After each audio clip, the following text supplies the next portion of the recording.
Hi hello ಎಲ್ರಿಗೂ ನಮಸ್ಕಾರ. ಎಲ್ಲರೂ ಚೆನ್ನಾಗಿದ್ದೀರಾ ಅಂತ ಭಾವಿಸ್ತೀನಿ. Welcome back my YouTube channel. ಇವತ್ತು ಭರತ್ ಅವರು ಕಬ್ಬಿಗೆ ಗೊಬ್ಬರ ಹಾಕಬೇಕು ಅಂತ ಗೊಬ್ಬರಗಳನ್ನೆಲ್ಲ ತಂದಿಟ್ಟಿದ್ರು. ಇವತ್ತು ಹಾಕ್ಬಿಡೋಣ ಅಂದ್ಬಿಟ್ಟು ಲೇಬರ್ನೆಲ್ಲ ಕರ್ಕೊಬಂದರು. ಮನೆ ಹತ್ರನೇ ಮಿಕ್ಸ್ ಮಾಡಿಬಿಡೋಣ ಅಂತ.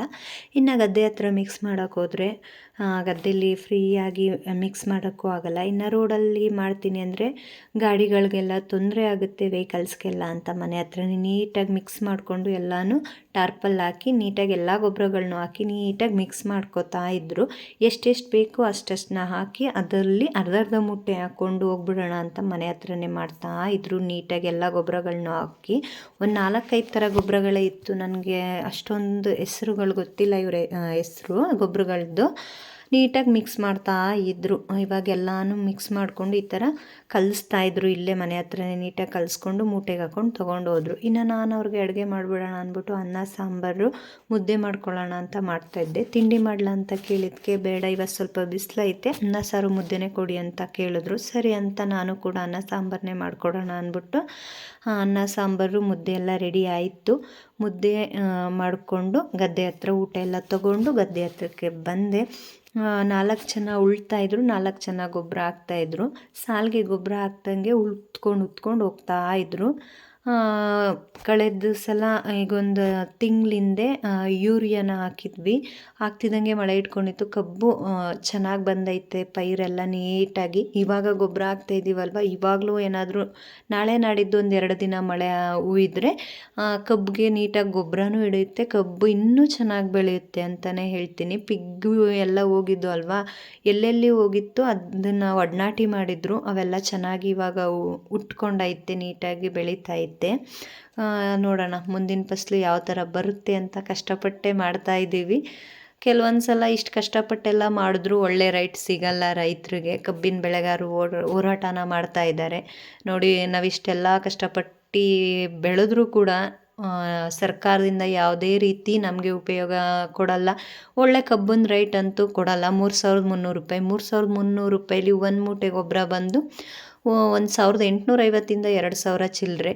ಇನ್ನು ಉಳುಮೆ ಮಾಡೋರ ಖರ್ಚೇನು, ಮತ್ತು ಗೊಬ್ಬರ, ಔಷಧಿ, ಆಳು ಲೇಬರ್ ಕೆಲಸ ಆಗಿರ್ಬೋದು, ಪ್ರತಿಯೊಂದನ್ನು ನೋಡಿದ್ರೆ ರೈತನಿಗೆ ಉಳಿಯೋದೆ 850ಇಂದ 1,000 ರೂಪಾಯಿ ಅಷ್ಟೇ ಉಳಿಯೋದು. ಮುಕ್ಕಾಲು ಬರೀ ಖರ್ಚೇ ಹೋಗುತ್ತೆ. ಆ ಥರ ಪರಿಸ್ಥಿತಿ ಬಂದ್ಬಿಟ್ಟೈತೆ ಇವಾಗ ರೈತರ ಜೀವನದಲ್ಲಿ. ನಾವಿವಾಗ ಕಬ್ಬನ್ನ ಹಾಕಿದ್ದೀವಿ ಅಂದರೆ 1 ವರ್ಷ ಪೂರ್ತಿ ಬೆಳಿತೀವಿ.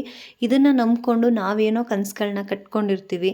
ಆದರೆ ಕನಸಲ್ಲಿ ತುಂಬ ದುಡ್ಡು ಬರುತ್ತೆ, ಈ ಥರ ನಮ್ಮ ಕನಸನ್ನ ನನಸು ಮಾಡ್ಕೋಬೋದು ಅಂತ. ಆದರೆ ಕಬ್ಬಿನ ರೈಟು ಈ ಥರ, ಗೊಬ್ಬರದ ರೈಟ್ ದಿನದಿಂದ ದಿನಕ್ಕೆ ಏರ್ತಾ ಇದೆ. 1 ಗ್ರಾಮ್ ಗೋಲ್ಡ್ ಬಂದು 12,000 ಚಿಲ್ಲರೆ ಆಗ್ತೈತೆ. ಅದೇ 1 ಟನ್ ಕಬ್ಬು ಬಂದು 3,300 ರೂಪಾಯಿ. ರೈತ ಬೆಳೆದಂಥ ಬೆಳೆಗೆ ಈ ಥರ ಸರ್ಕಾರ ರೈಟ್ನ ಕೊಟ್ಟರೆ ಮಾಡೋ ಕೆಲಸದಲ್ಲಿ ನಾವೇನು ಮಾಡೋದು? ತುಂಬ ಮಳೆ ಆಗಿರ್ಬೋದು, ಬಿಸಿಲಾಗಿರ್ಬೋದು, ಚಳಿ ಗಾಳಿ ಎಲ್ಲದರಲ್ಲೂ ರೈತ ಕಷ್ಟಪಟ್ಟು ಮಾಡ್ತಾನೆ. ಮಾಡೋ ಕೆಲಸಕ್ಕೆ ಫಲಿತಾಂಶನೇ ಸಿಗಲ್ಲ. ರೈತರ ಜೀವನ ಒಂದೊಂದು ಸಲ ನಾವೆಷ್ಟೇ ಕಷ್ಟಪಟ್ಟು ಮಾಡಿದ್ರೂ ಒಳ್ಳೆ ಬೆಲೆ ಸಿಗಲ್ಲ. ಈ ಥರ ಆದರೆ ಎಷ್ಟು ಖರ್ಚು ಮಾಡಿದ್ರೇನೋ ನಮಗೆ ರೈಟೇ ಸಿಗಲ್ವಲ್ಲ ಅನ್ನೋ ಬೇಜಾರು ಕೂಡ ಇರುತ್ತೆ. ಏನು ಮಾಡಿದ್ರೂ ಕೂಡ ರೈತರ ಜೀವನನೇ ಇಷ್ಟು ಅನಿಸುತ್ತೆ. ಕೆಲವೊಂದು ಸಲ ನೋಡಿ, ಹೊಟ್ಟೆಗೆ ತಿನ್ನೋ ಅನ್ನಕ್ಕೆ 1 ಕ್ವಿಂಟಲ್ ಭತ್ತದ ರೈಟ್ ಬಂದು 2,500 ಚಿಲ್ಲರೆ ಇರುತ್ತೆ. ಇನ್ನು ಹಾಕೊಳ್ಳೋ ಚಪ್ಪಲಿಗೂ ಕೂಡ ಇಷ್ಟು ರೈಟ್ ಅಂತ ಫಿಕ್ಸ್ ಮಾಡಿರುತ್ತೆ. ಈ ಥರ ನಮ್ಮ ಸರ್ಕಾರ ಇವತ್ತಿದ್ದಿದ್ದು ರೈಟು ನಾಳೆ ಇರಲ್ಲ, ನಾಳೆ ಇದ್ದಿದ್ದು ರೈಟು ನಾಡಿದ್ದಿರಲ್ಲ. ಆ ಥರ ಪರಿಸ್ಥಿತಿ. ಇನ್ನು ನಮ್ಮ ಮನೆಯವರಂತೂ ರೈತನಾಗಿ ಇರೋದು ಗೊತ್ತು. ಇನ್ನು ಫಾರ್ಮರ್ ಜೀವನದಲ್ಲಿ ಯಾವ ಥರ ಇರಬೇಕು ಆ ಥರ ಇರ್ತಾರೆ, ಮತ್ತು ರಾಜನ ಥರ ಇರೋದು ಗೊತ್ತು. ನಮ್ಮ ಕೆಲಸನ ಆದಷ್ಟು ನಾವೆಲ್ಲ ಕಲ್ತ್ಕೊಬೇಕು. ಯಾಕಂದರೆ ಇವಾಗ ಲೇಬರ್ಗಳ ಸಮಸ್ಯೆ ಜಾಸ್ತಿ. ಅವ್ರುಗಳನ್ನ ನಂಬ್ಕೊಂಡು ಮಾಡಬೇಕು. ಮತ್ತು ನಾವು ಕೂಡ ಅವ್ರ ಜೊತೆ ಆದಷ್ಟು ಕೈ ಜೋಡಿಸಿ ಕೆಲಸ ಕಲಿತ್ರೆ ನಮಗೂ ಮುಂದೊಂದು ದಿನ ಉಪಯೋಗ ಆಗುತ್ತೆ. ಅವ್ರುಗಳಿಲ್ಲ ಅಂದಾಗ ನಾವು ಮಾಡ್ಕೋತೀವಿ ಅನ್ನೋ ಧೈರ್ಯ ಕೂಡ ನಮಗೆ ಬರುತ್ತೆ. ನನಗಂತೂ ತುಂಬ ಖುಷಿ ಐತೆ. ರೈತರ ಜೀವನ ತುಂಬ ನೆಮ್ಮದಿ ಅನಿಸುತ್ತೆ. ಯಾಕಂದರೆ ಯಾರ ಕಾಲಡಿನೂ ನಾವು ಕೆಲ್ಸಕ್ಕೆ ಹೋಗಿರಲ್ಲ, ರಜಾ ಕೊಡಿ ಅಂತ ಕೇಳೋ ಅವಶ್ಯಕತೆ ಇರಲ್ಲ. ಆದರೆ ಮಾಡ್ಬೋದು, ಆಗಿಲ್ಲ ಅಂದರೆ ಇವತ್ತು ಸಾಕು ಅಂದರೆ ಮನೆಗಾದರೂ ಹೋಗ್ಬೋದು. ಈ ವಾತಾವರಣ, ನೆಮ್ಮದಿಯಾದ ಗಾಳಿ, ಈ ಪರಿಸರ, ಇದ್ರ ಜೊತೆ ಇರೋದೇ ಒಂಥರ ಖುಷಿ ಖುಷಿ ಅನಿಸುತ್ತೆ.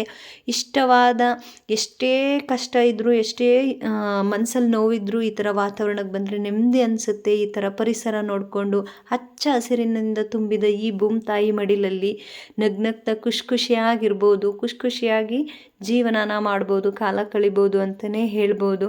ನನಗಂತೂ ತುಂಬ ಖುಷಿಯಾಗುತ್ತೆ ಗದ್ದೆ ಹತ್ರ ಬರೋದಾಗಲಿ, ಹೊಲ್ದ ಹತ್ರ ಬರೋದಾಗಲಿ. ಅಷ್ಟು ಇಷ್ಟಪಡ್ತೀನಿ ನಾನು ಯಾವಾಗಲೂ ಗದ್ದೆ ಹೊಲ ಅಂದರೆ. ಮನೆಯಲ್ಲಿಕ್ಕಿಂತ ಈ ಥರ ಬಯಲಲ್ಲಿರೋಕ್ಕೆ ಜಾಸ್ತಿ ಇಷ್ಟಪಡ್ತೀನಿ ನಾನು. ಯಾರೆಲ್ಲ ತೇಜ ಭರತ್ ಯೂಟ್ಯೂಬ್ ಚಾನಲ್ ನೋಡ್ತಿದ್ದಾರೋ ದಯವಿಟ್ಟು ಸಪೋರ್ಟ್ ಮಾಡಿ, ಲೈಕ್ ಮಾಡಿ, ಸಬ್ಸ್ಕ್ರೈಬ್ ಆಗಿ ಅಂತ ಹೇಳ್ತಾ ಈ ವಿಡಿಯೋ ಮುಗಿಸ್ತೀನಿ. ಧನ್ಯವಾದಗಳು. ಮತ್ತೊಂದು ವಿಡಿಯೋ